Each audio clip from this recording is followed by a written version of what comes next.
Okay, I think we'll jump in. We've got everybody with us except we're expecting Julie shortly. It's good to see everybody. Hope you are getting a little bit of a warming trend up there like we are, and that some of the big bad snow is dissipating. Um, you will be able to tell from the way this session flows today that we are trying to give you some help with reflection, trying to give you some reinforcement about the importance of community partners, and trying to give you some help with driving questions. And within that also, we'll provide some small group time. And we've heard from a couple of you about preferences of people that you would like to spend time with. That does not mean that you like those folks better than you like everybody else. So that's not the intent, but some of you that are intending to work together would like that time beginning today, and we will provide for that. We also want to reassure you that in session 5 coming up next week, that you will have the majority of the time to keep working on your plan, and that we will be available for questions. So going into next week's session, again, you can tell us who you would prefer to be in small group with for purposes of collaboration, knowing that you can also exit your breakout rooms to come back to the main room to touch base with us as needed. So session 5 will be mostly a working session, and session 6 will be when hopefully things come together and you are all ready to give us an idea of the plan that you're working on, not with the expectation that your plan is done, but just some key points that you'll talk about so that everybody is aware of where we're headed. Do you have any questions at all or comments from last week before we launch in? I just want to say this because I'm afraid I'll forget it. When John, you talked about the QR codes at the kiosk, we were in a meeting yesterday and a couple of the teachers were talking. One teacher made that her kids are making bookmarks that have a QR code that has the book review. Is that what it was? Yeah. And they were elementary students.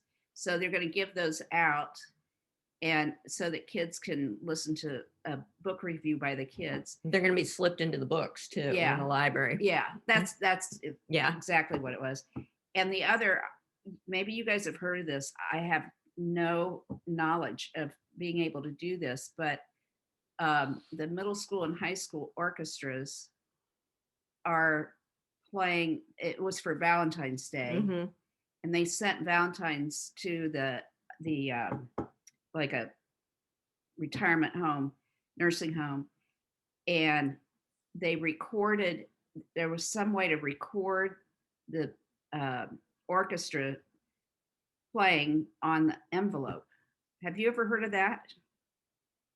So when they opened the envelope, they heard All You Need Is All Love. You Need Is Love, played by the middle school and the high school. That's awesome. Isn't that cool? I'll try to find out how they did that, because I thought that was pretty cool. And see, when you all come up with something cool, we'll share it down here as well. So it'll be this constant exchange of great stuff. Okay.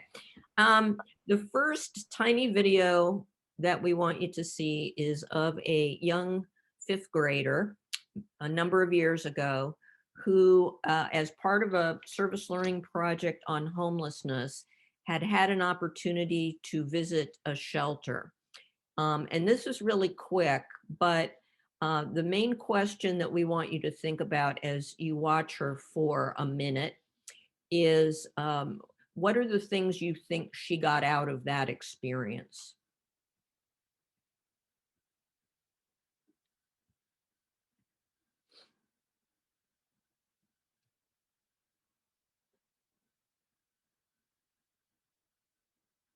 My class took a field trip to a homeless shelter, and I felt like different when I went there. I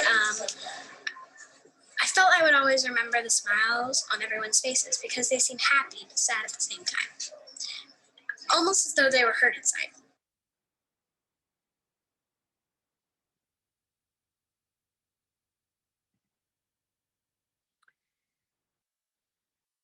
So what do you think she knew that she wouldn't have known had they not had that experience? What did she derive from that, from your perspective?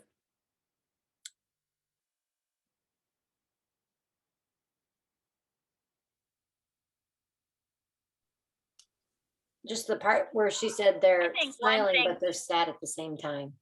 So you can be happy in that moment, but maybe, have a whole lot of other things going on that are making you sad, but you can still make somebody happy for a short time, and maybe you make a, an impression on them. I don't know.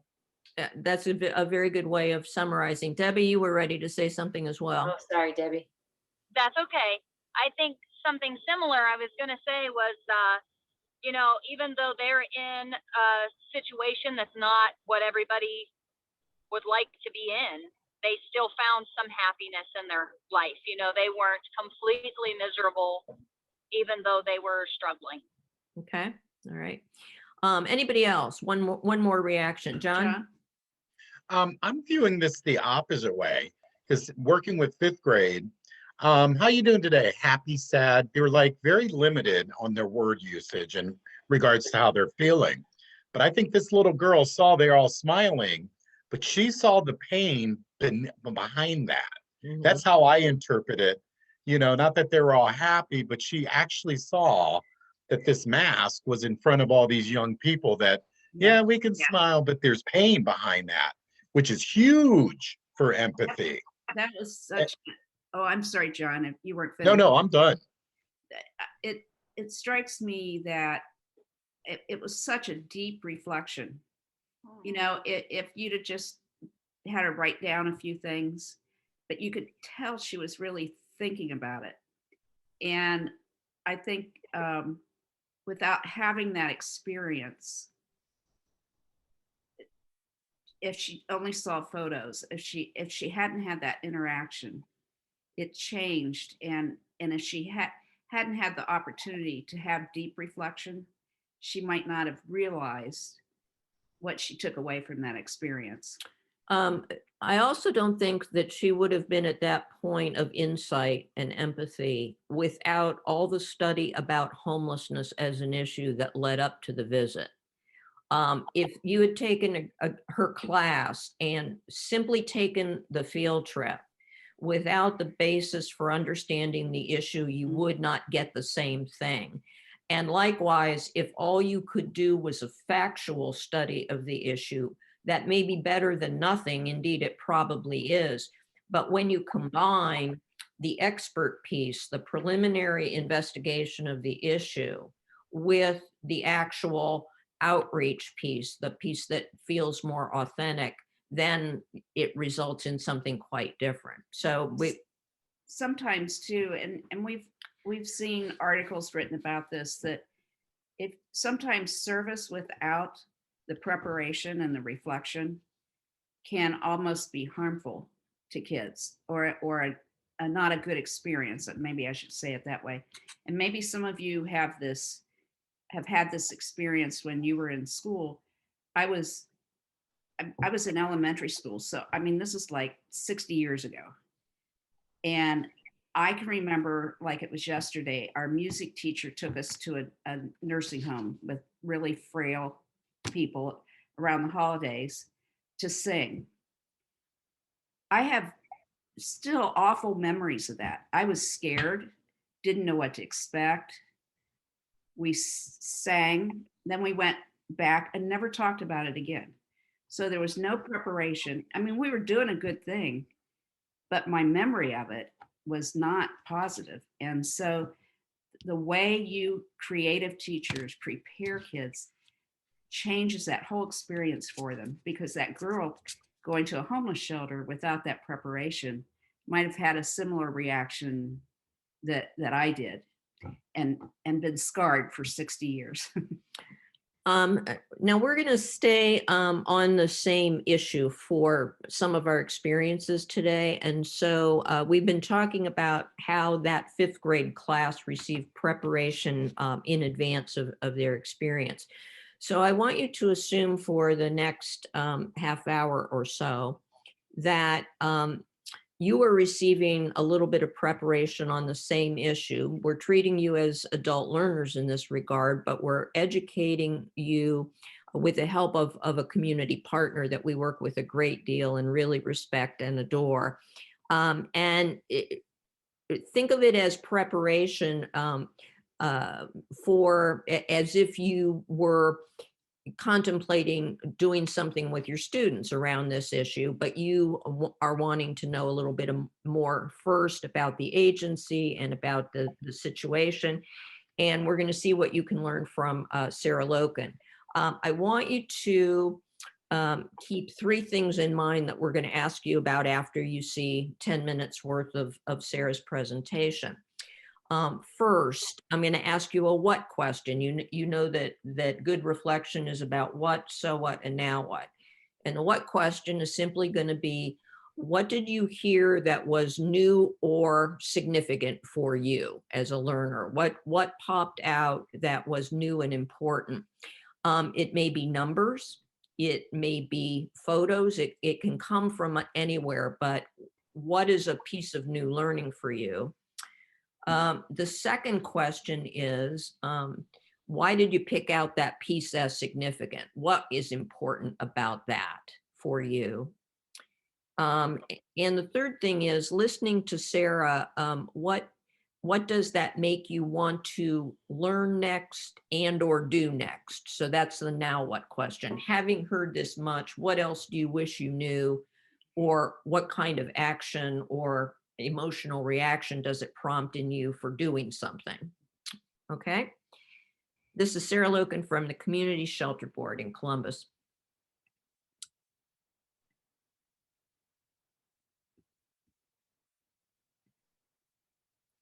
It will be soon.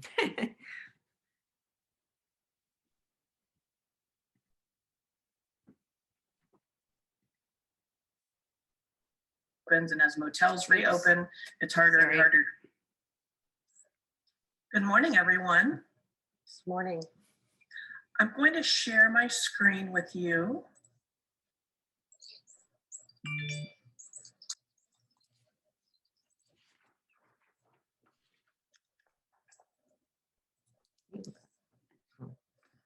And then I'm going to ask if you can see my opening slide and if you can see my face still. Yeah, we're good? Mhm. Okay, sweet. Well, good morning, everyone. And thanks, Kathy and Ellen, for inviting me. I really enjoy any and every opportunity that I get to interact with this work and the organization. I really value it, and I'm going to talk a little bit more about why. But I'm also going to just introduce you to myself, to Community Shelter Board, to the mission, and kind of give you an update on the state of homelessness. And I'm excited for the opportunity to do that. My name is Sarah Loken. I have spent my entire career in the homeless services sector. I have children in Pickerington schools, and I'm a student of service learning myself. So this all comes together really nicely for me. I am with Community Shelter Board, and if you haven't heard of this organization before, it's our job to lead the coordination and the collective community effort to make sure that everyone in Columbus and Franklin County has a place to call home. So we oversee all the shelters, prevention programs, street outreach, and housing programs in the homeless system. We are responsible for doing all the strategic planning around those services, budgeting, data collection and analysis, and more. We manage the lease up of some specialized housing for people who have experienced homelessness. And we are the conduit for all public funding for homelessness at the local, state, and federal levels. So you'll see on this slide, if you haven't heard of Community Shelter Board, you have probably heard of Volunteers of America or Faith Mission or Huckleberry House. So we have 17 partners across the community who actually deliver the services, kind of boots on the ground in the field. And we all work really, really closely together. And this collective network of agencies served 15,000 people last year that had an experience with homelessness. And that's just in Columbus and Franklin County. In Columbus, we really are living in a growing community, a fast growing community. So leaders here are projecting an additional 1 million people are going to populate the 7-county region of Central Ohio by the year 2050. Just in Franklin County alone, where probably most of us live, we're projected to grow by nearly 400,000 people by the year 2050. So as the population grows, so does the number of people who experience homelessness. 1,700 more people have become homeless since 2010, and the majority of that increase in homelessness is just because of population growth alone. The trouble with population growth is that in our community, there's not enough housing for everyone, and rents are rising in Columbus faster than the national average. That brings me to really wanting to point out some of the common misperceptions about who is homeless and how that happens to somebody. You may think of homelessness and think of someone that you have encountered panhandling on the street. And that's certainly legit. But in our community, the majority of people who are experiencing homelessness and showing up at a homeless shelter are actually families with children. You don't see them necessarily panhandling on the street, but that's the majority of who is homeless.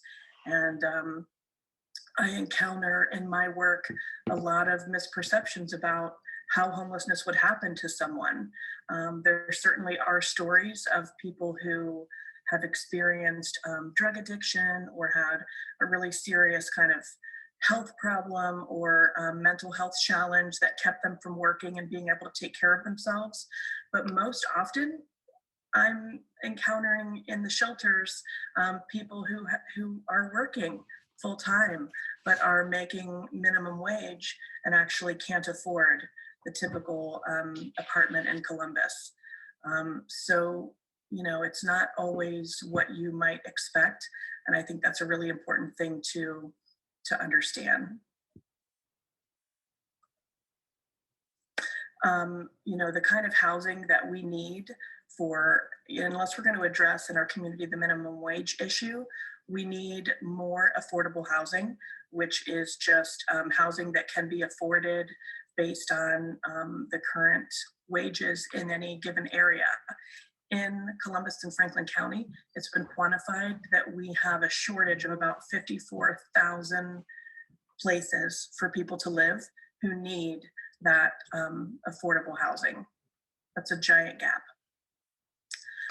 In the meantime, it's more and more difficult for poor people to find housing, as I said, because in our community, average rents have increased 38% over 5 years, which is really dramatic. There's research that shows that an increase in rent is associated with an increase in homelessness. That's based on some national research. And then in our community, we also have an eviction problem. We've got higher eviction rates than we should in Columbus. And an eviction really creates a major problem for a family or an individual because it places kind of a stain on that record. And a little known fact that really surprised me is that even having an eviction filed against you for, let's say, non-payment of rent or late payment of rent, if something really terrible happened, like a global pandemic, having an eviction filed, even if you manage to scrape together that money and repair the relationship with the landlord and avoid that eviction, that filing is on your credit report for perhaps ever. And you know, an apartment community or a property manager who you are filling out an application with 10 years later to try to move, that rental property manager is looking at your credit report and is not savvy enough to be able to tell the difference. And neither am I, that was an eviction filing and not an actual eviction set out. And so people who've even had evictions filed against them are being turned away and closed out of housing options when they go into the rental market. That's a major problem. I also want to talk just a little bit about what has happened with the global pandemic with regard to homelessness, because this has not been obvious to everyone that I speak with. You know, we've all, especially you all, have experienced major implications in the way you do your work as a result of the economy being shut down and during a stay-at-home order, something so dramatic that has never happened before in our lifetimes. And I think it's been a common experience to kind of check in with each other and say, how has this affected your work? And I've thought a lot about your work. You may have not thought much about my work, or somehow some other social service industries have been affected. But in the homeless system, you know, on a good day, we are working to prevent homelessness whenever we can. And if homelessness does happen, we work to respond really quickly and respond with programs that help people get back into housing as fast as possible. So it's all we do. We prevent. If it does end up happening, we respond with housing as quickly as we can. No matter the program, no matter the clinical setting, no matter the situation, we're focused on prevention and then a really quick response focused on housing. So with COVID, we are taking the same approach. We're working really hard to prevent the spread of illness wherever possible among people who are homeless. And if someone who is homeless does get sick, we have to respond really quickly with isolation and quarantine. I want to show you these images of what shelters look like if you haven't been in one before. They're extremely crowded congregate settings by design, because of course that's the most efficient thing to do. But when you think about a stay-home order and where you have been since March, imagine being here and this man coughing on you while you lay in the bed next to him. This has presented a significant challenge for us and has frankly been quite scary. This is another dorm where you see folks are bunked up. There are two people in these bunk beds right here, and they're in a dormitory that looks like this. Those beds are really close together. This is a dining area. This is how close people are together eating their meals. This is a men's shelter, and here's a family shelter. Again, where, you know, we've got congregate settings and people sitting very close to one another to eat their meals. So this is a breeding ground for illness. You know, this looks probably like your school's cafeteria, which was shut down immediately, right? Because this is not safe for kids to be this close together during rampant illness. We can't shut down homeless shelters. If we did, there would be roughly 1,200, 1,300 people on the streets without access to places to wash their hands or sleep or have access to food. And frankly, all the soup kitchens and feeding sites did shut down. All of the libraries did shut down. All of the rec centers where someone could normally go to use the restroom and wash their hands shut down. The only thing that stayed open was homeless shelters. And the reason that we were able to do that without having rampant spread of illness was that we expanded. And we had to act really quickly to figure out how to achieve CDC recommended social distancing in our homeless shelters. And it was only possible to do that by taking over some other facilities. So what you're looking at here is the gymnasium at the historic YMCA downtown building at 40 West Long Street. And these mats, although they do not look terribly comfy, are 6 feet apart. And so this is a safer environment in which people who have no better option and have no home to stay home in, a safer place for them to be with definitely stepped up cleaning and things happening in the space to keep it safe. This is Sullivan Gardens Rec Center, which was closed because of the pandemic. And we worked with City Parks and Rec to take this over and again, set up accommodations for roughly 100 more people to have a safe place to be socially distanced while they are homeless. We set up between these multiple facilities, I'm just showing you two of them, we set up 250 beds outside of our normal shelters to achieve social distancing. And this allowed us in some of those other crowded shelters that I showed you to spread those beds apart, to unbunk the bunk beds and really have safe accommodations in all of our facilities. The other thing that was really important that we had to do was when someone does become ill, they can't stay in any of these facilities, even if the beds are 6 feet apart. We had to find a way, a safe way to provide isolation and quarantine for people who were sick or exposed to the illness. And so we achieved that through the use of a motel, which is open right now. And we currently have 5 patients being treated in a medical setting of a motel, which was a completely new effort for us. We don't have medical facilities, but this was an expertise that we had to acquire really, really quickly. And you know, it's interesting, during a stay-home order, you can't actually stay home if you don't have a home. And these facilities for isolation and quarantine were really, really important because they are for people who are not sick enough to be in the hospital, but they have tested positive or they have been exposed. If they had a home, they would be home resting on the couch and eating soup and kind of taking it easy for a couple of weeks while they get better. They don't have a home. And so we had to find a place to put them where they're not going to infect other people, but they are able to recuperate and return to health and then get back to the business of finding a place to live. So right now we have 91 motel rooms for isolation and quarantine. I want to say so far our peak has been having about 30 of those motel rooms in use on any given time. And right now we've got 5, as I mentioned, five patients, one of which is a family in isolation and quarantine. Going forward, you know, this is a marathon and not a sprint. It's not going to be over anytime soon. We're trying to do the kind of planning that you are doing right now to figure out what this new world looks like and you know, how you're going to teach in this new environment.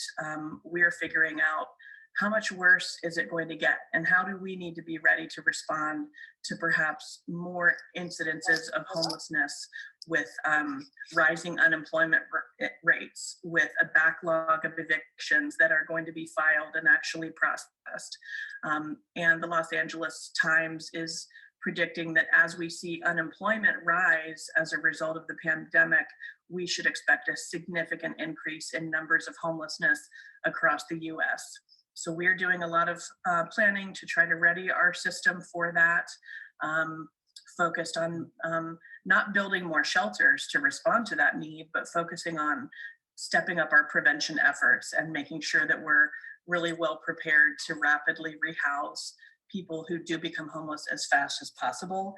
And we're actually looking at purchasing a motel so that we own it and don't have to deal with like a long-term lease. Because especially as the economy reopens and as motels reopen, it's harder and harder to find places to do safe isolation and quarantine. So this is expected to go on long enough that we're actually thinking about purchasing our own motel and ideally when the pandemic ends, converting it into some sort of housing for the people we serve.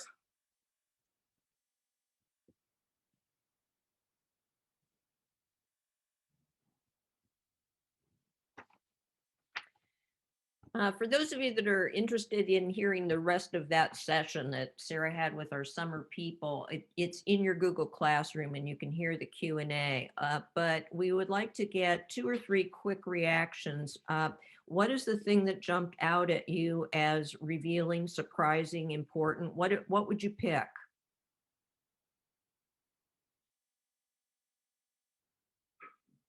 I would pick the misconceptions she spoke about early on. Um, and the reason that I chose that is because just yesterday, my kids and I read a story called Fly Away Home, Uh-huh. where the little boy is living in a airport with his father. And so we had a really good discussion about like just asking them, what do you think homeless people look like and why do they get homeless? And then as we go through the story, their ideas change. So for me, um, that jumped out at me right away because we just had that discussion. And we also talked about kids who are homeless and how do they get to school and how do they do school and how do they do school right now when some schools aren't there. Yeah. So that was huge for me listening to that part of it. Excellent. Thank you. Somebody else, what jumped out at you that was different from what Sarah observed?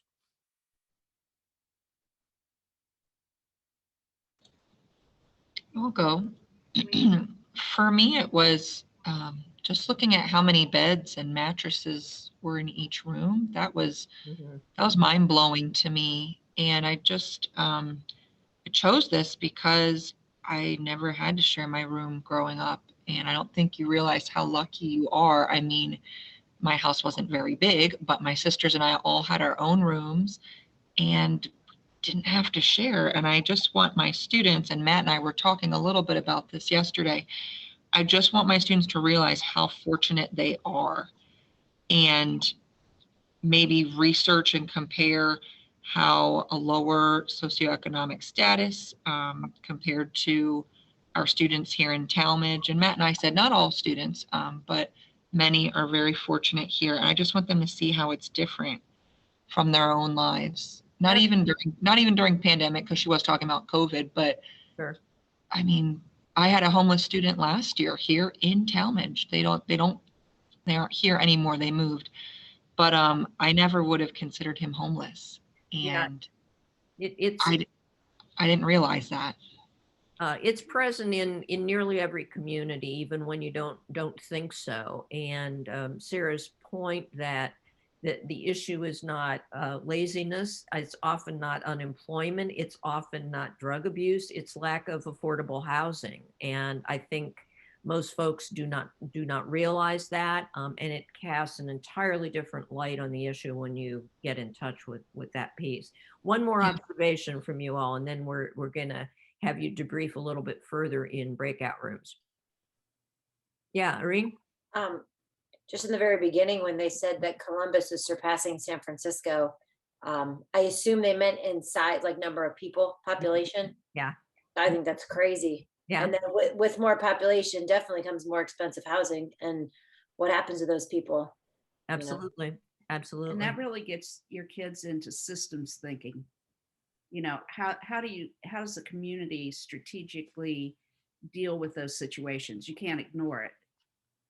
And I think when kids are exposed to this and really understand the issue, they don't have the same stereotypes that maybe we had growing up, you know, of only seeing people on the street corner or, you know, panhandling, like she said.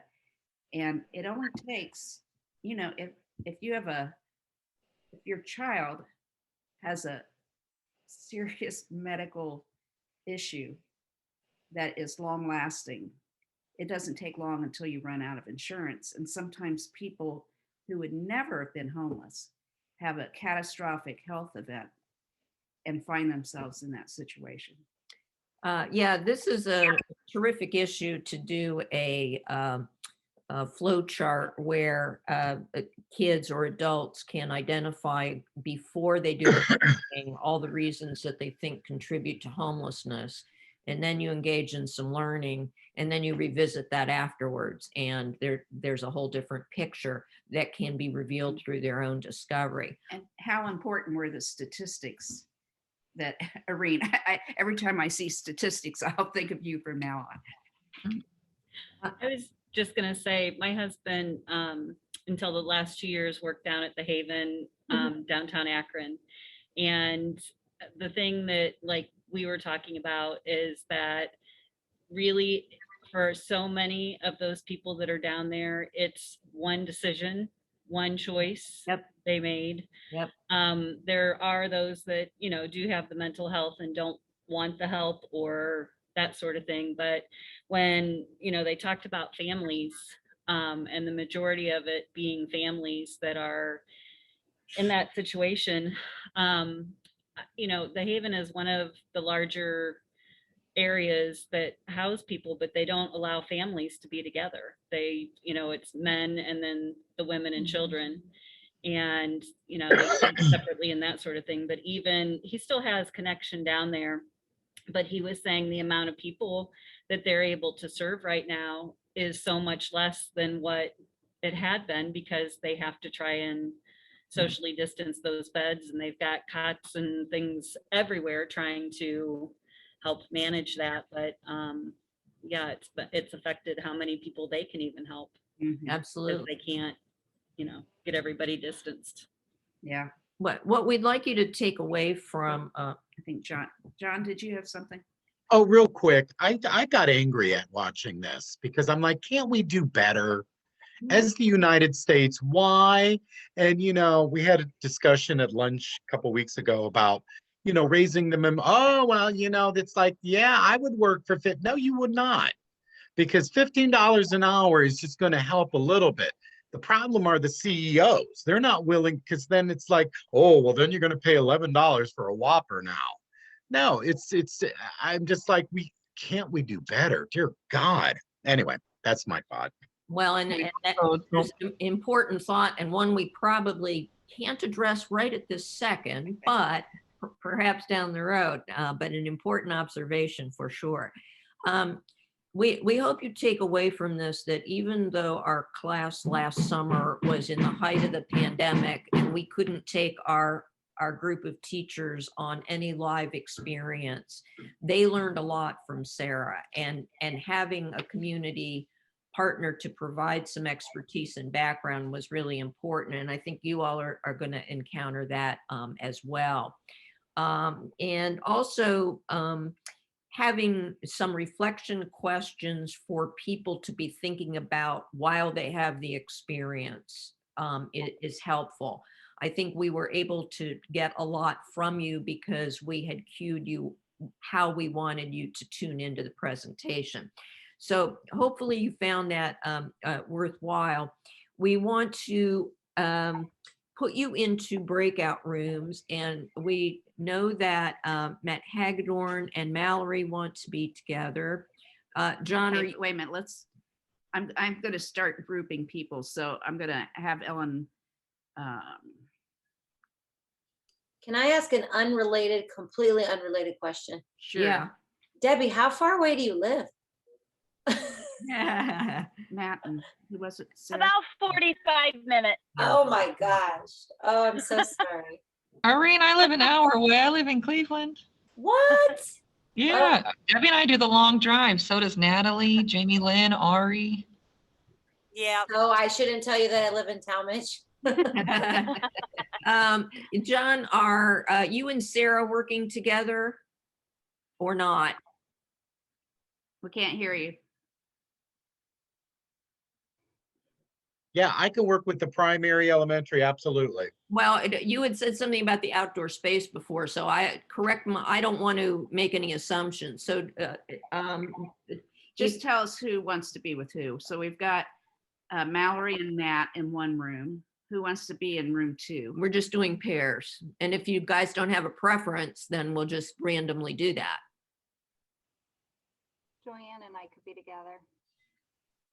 Okay, then I can go with the wonderful second grade teachers. Wait a minute. We couldn't tell who was talking to be with Joanne. Brooke. Brooke, okay. Okay, Brooke and Joanne. here. Could you put John with Debbie, Julie, and I, and would that be okay? Sure. Sure. Okay, because Debbie and I are team teachers, and then Julie's here with me, so that would be.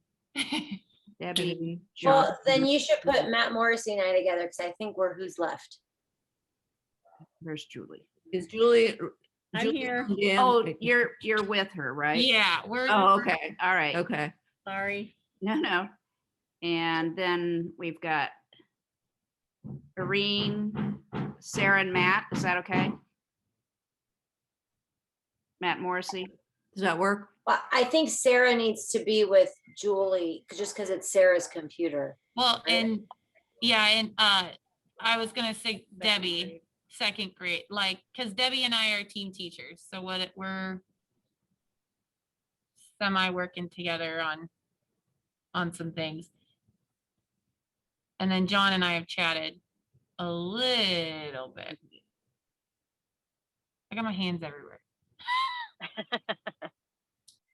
Sarah gets John. around. Okay, so who?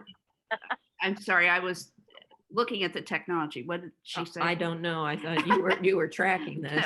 Okay, so John Bryan, Talking. Sarah Corey, and I think it was Debbie, those three Talking. in one room together.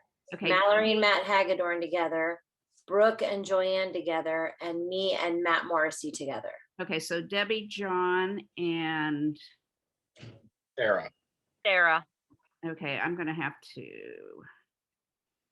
Okay, now I'm gonna exchange you into, Sarah's going into room 3.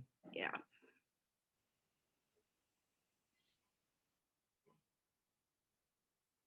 Maybe.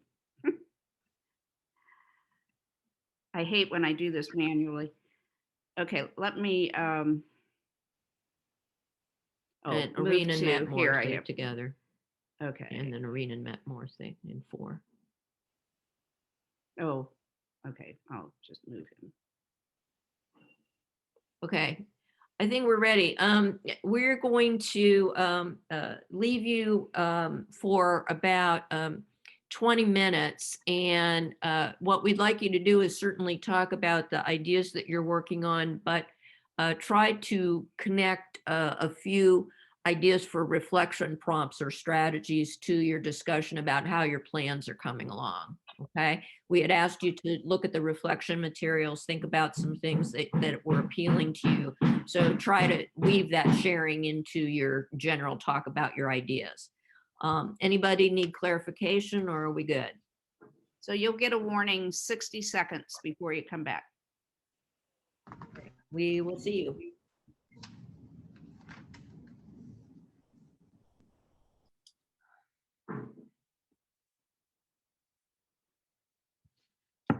Matt's audio is not working, so we're connected on speakerphone right now through our school phones. Can you hear Matt? Yeah, we hear Matt. I didn't know you couldn't talk that whole time. I thought you were just being so quiet. Well, I did want to say something, but I had the inkling that my audio was not going to work. Okay, would you? Okay. Would you raise your hand or give me a thumbs up if the discussion that you just had gave you some additional clarification and encouragement? Oh, good. Helping you feel better. Okay. And hopefully you are at the point where when you look at the template and you look at the planning model, hopefully you can begin to identify where, if anywhere, you might need some additional help. And so, as we said, there'll be time that you can work together next week, but also if you need to contact us for any individual or small group Zoom sessions along the way, please feel free to do that. I'm assuming that that was a good and helpful experience for folks, yeah? Moving along, okay, in the right direction. Anybody confused, more confused, and if so, who are you blaming? No, didn't happen. Okay, good. We identified last week that some of you at least wanted a little bit of clarification and assistance when it comes to putting a driving question together. And so my friend, the filmmaker here, has done a doodly to reinforce the basics of this. But even before we play this, let us just reassure you that for many people, the clarification and the wording on that driving question may well happen at the end of your planning process. So you may have an inkling about how you want to word it, but my gosh, don't agonize in the early phases of your work over getting the perfect wording, because first of all, we believe it will clarify and evolve further before you're done with the template. And secondly, as you start to work with students, they will also help to shape what the driving question may be. But let's take a look at Kathy's doodly film here and talk about it for a few minutes afterwards.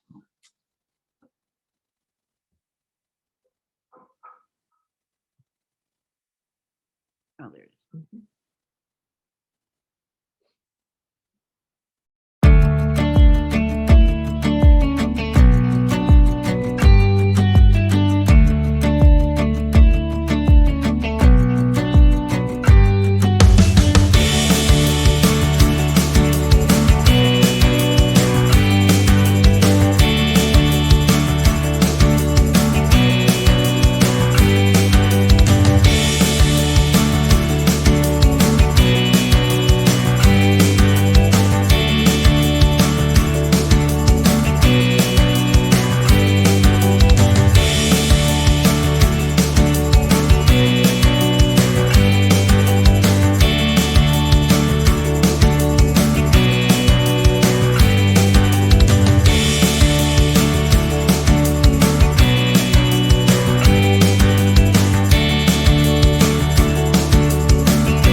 The most important points would be, what do you think about the driving question? What do you think is most important there to keep in mind as you're beginning to think about what it looks like?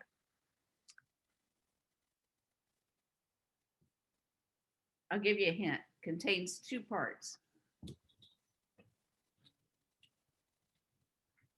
Okay, we're going to come through for you here. All right. It has 2 parts. It has an inquiry part at the beginning where you are asking as a group what or why about something. And so if you take the issue of homelessness, very simply, our first part of our driving question could be, why are people homeless? Okay. And then because we are concerned that people are homeless and we want to do something about it, then our action piece could be acting as writers and videographers. How could we create a film that raises awareness about the Community Shelter Board? Or as caring citizens and mathematicians, how could we collect the items that shelters need most?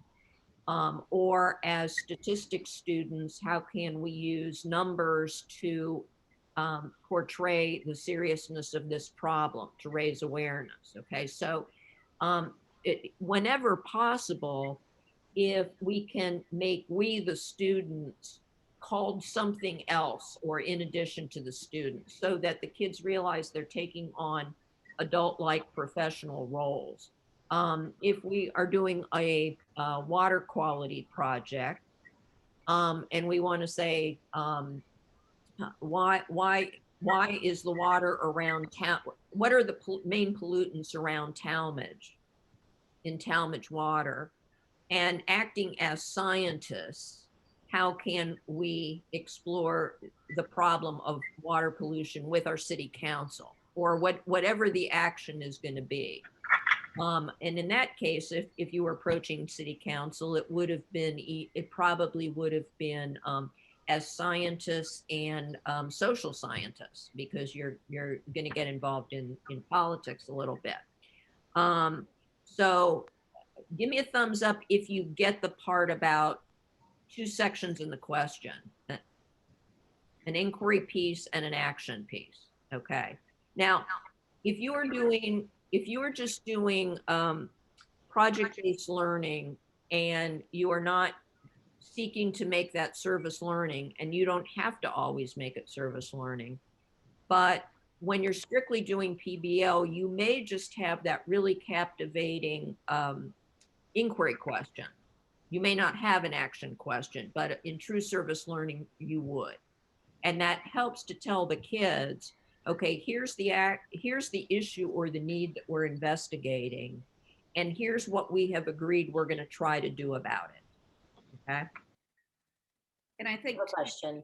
Mhm. So this 2-part, is this, so would it be that you would say, what do we know about homelessness? What causes it? Mhm. And then in the same, presentation of what we're going to do, would you then say, okay, now what are we going to do about it? Or would you have a project where we're collecting data, let's say, about homelessness, and and they display their data, and then a week later, after everything's done for that, let's say, or a day later, however long it takes, and then do we look at it, and then do we do the reflection piece and say, okay, is there something else that can we now do something with this then to make a difference? Or, I mean, is that what my question is? How do you approach that? Do you I do think- it separately, completely, or together? Well, I think letting it evolve with the kids is really helpful to getting their ownership in it. So, I mean, it's okay to begin just, let's say you're dealing with homelessness. It is okay in the beginning to say, what are the things that contribute to homelessness? And how can we explore possible action to make a difference, and then you might, once you decide upon what the action might look like, then you can make the driving question more specific if you choose to. and I think Irene and well, everybody, there's a lot of ways to be right on this, because if I was a statistics teacher, maybe part of my preparation with the kids would be to study how people in the real world use statistics to solve problems, and what are the ways that they do it. So to me, a driving question, some teachers will know, this is what I want to do, this is my driving question, I'm going to design the project around it. Other teachers will go, gosh, I'm really interested in, well, years ago, we had a friend that did a Lost Boys of Sudan project. And so Ellen's showing me the time. So, and they knew right away they wanted to get involved with it, but they wanted to send the kids, the Lost Boys, like stuffed animals and so forth. Well, after they did their inquiry and preparation and finding out about the issue, they found out what the Lost Boys really wanted were school supplies, because that was so important. So that formed their driving question is, what are the needs of Lost Boys, and what can we do to provide school supplies to help them with their educational whatever. So to me, a driving question can also, if you don't start out with it, you might, some of you say, I don't even know where to start, there's a million ways to go with this. So at some point after you've really gotten into the project and you know what the needs are, what problems you're trying to solve, then that allows you to narrow down. So with your kids, it may be, how prevalent is the problem of homelessness? How can we use statistics to find out what the issue is? And then how can we use our skills and statistics to educate people in our community about the needs? Now, like, until you saw that photo or the video about the impact of COVID, you might not have even thought about that. So that takes a little research. Mhm. So however you do it is fine. It can be at the beginning, it can be at the middle, it can be at the end. Okay, that's what I wasn't sure, is it, if it's something that you give them right at the beginning, or if you let it develop? You can let it evolve. I think once you have a topic, if there's a topic that you've landed on, you probably have the beginnings of very general driving question, but you and the kids together might make it a lot more specific and captivating as you go along. But I think part of the usefulness of having something when you enter into this process with the kids is that because of the action piece of the question, it is very clear to them from the beginning that you're not just studying something, you're studying something for the purpose of doing something about it. Okay. Okay. And that's really what you're getting across. And if you have a different way of communicating that with kids and want to wait till later to turn that into a driving question, that's okay. But I think part of the purpose that is served by these questions is it tells kids, we're really going to investigate something. We're going to take the lead in finding out more about something and become experts about it so that we can use that learning to have impact. And that, that's really different from regular school. And that's what you're trying to communicate. And it doesn't have to be homelessness and hunger all the time. Your kids might be really interested in analyzing the trades that the Cleveland Indians made in the off season. I'd like to understand those.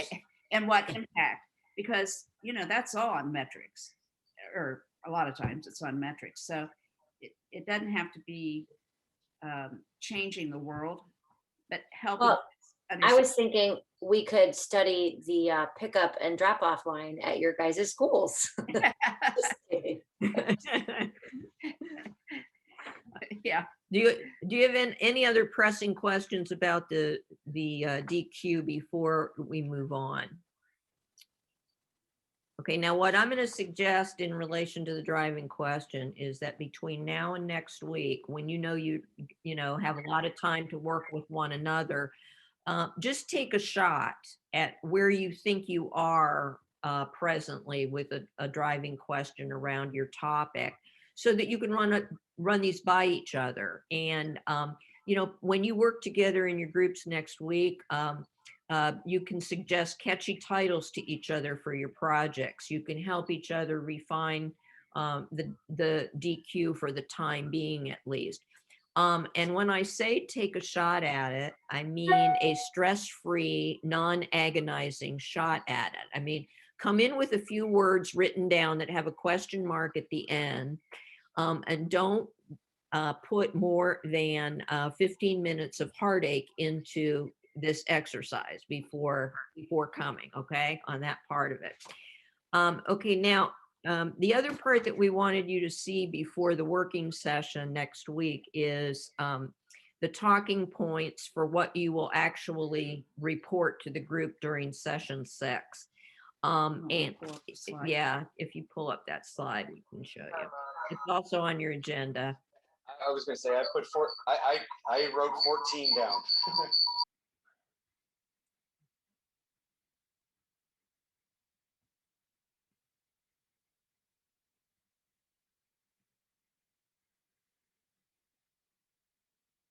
Is that what you meant? Yeah, okay. So you may use 2 or 3 slides, but you're going to indicate whose project it is, and the focus or topic of it. And if you've got a catchy title for it, do that. For example, somebody last summer was working on a project on animal protection, and he called it Dog Day Afternoon, and everybody liked that. So, I mean, you can have something catchy, but you don't have to. More importantly, a brief statement about why you think this is a good topic. What caught your interest? Why do you think it'll be compelling or important for kids?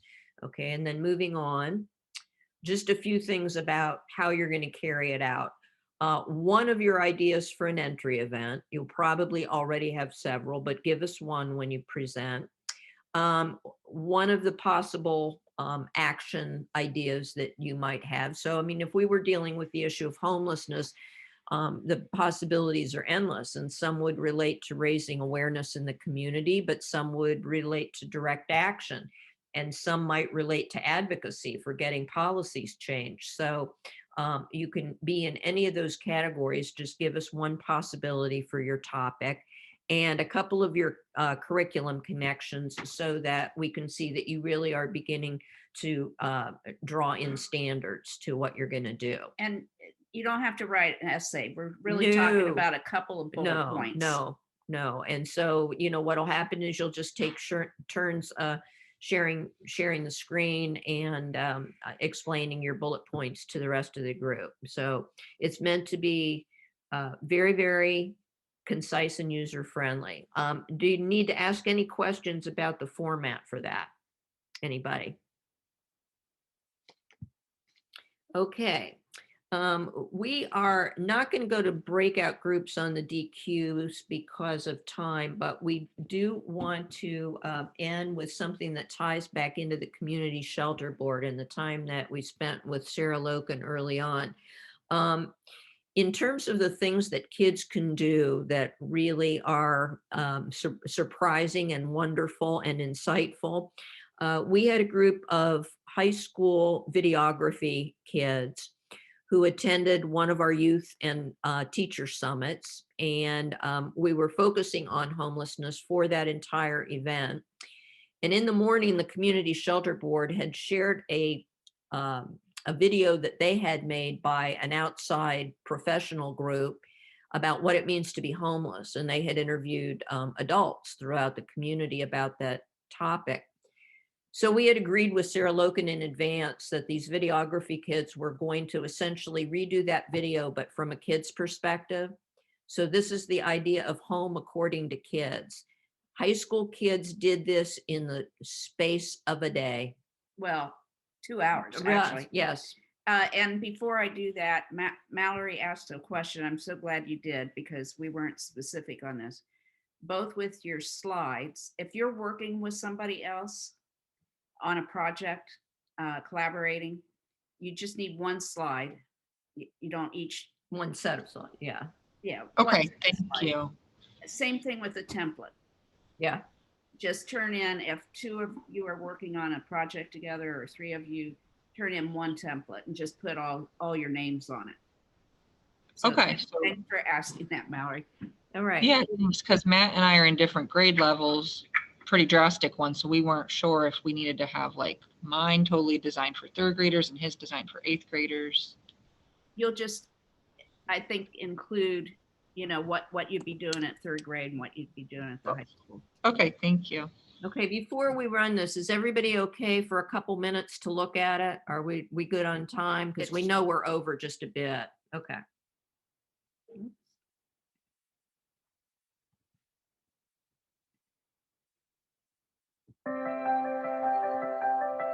Home to me is a place where I can be loved and not be judged. I think about comfort, safety, family, and love. It doesn't necessarily have to be my physical home. It's a place where I want to be. Home means somewhere where people I trust live and somewhere where I feel comfortable and safe. A place where you can go back to when you're down low and you fall short in life. Home means to me, it's a place where everyone loves you. If you didn't have a home, how would you feel? I think I would feel really lost and just kind of everything that I took for granted, everything would just kind of be gone. The stability that comes with the home that I've always had, it would all be gone. I think that would just kind of just leave me lost and not know like what I was doing and like how I would move on from that. If I didn't have a home, I would feel bad because right now the things that I don't really care about would be the things that I would be really thankful for if I didn't have a home. If you didn't have a home, how would I feel? I feel like I would feel discombobulated and broken because your home is where you start your ground base to build your village and to be successful. So without that, it's hard to adapt to life.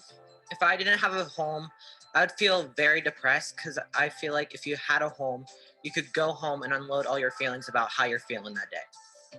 If I didn't have a home, I couldn't imagine that situation. I think it's important to find solutions to end homelessness because people don't deserve to live like this, and they don't deserve to not have a place to call home. It is important to find solutions because homelessness is a bad thing. I think it's important because we want to have, I think it's important because we want to have everyone have equal access to homes. I think it's important to find solutions to end homelessness because if we don't end homelessness, then more and more people are going to keep being homeless. I believe it's important to find solutions to end homelessness because homelessness does not just mean that you don't have a physical space to live. It affects people on a much deeper level. Today has inspired me to end homelessness because after seeing like how many people are actually on the streets or in homeless shelters in this just little part, it's kind of heartbreaking. So changing that could really help. I've learned that there's many people that are in need, and that's why. I would actually give away my clothes to the people.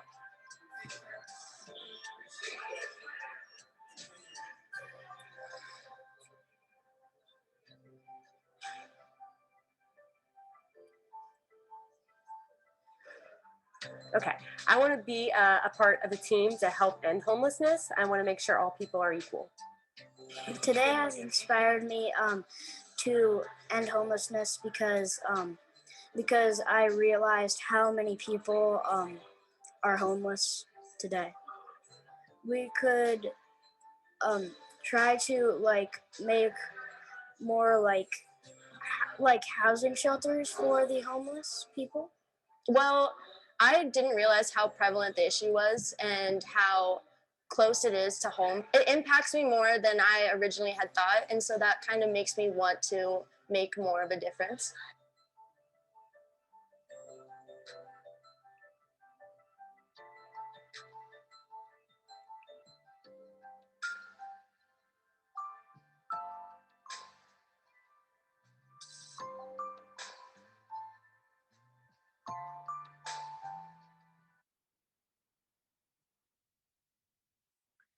Needless to say, we were very proud.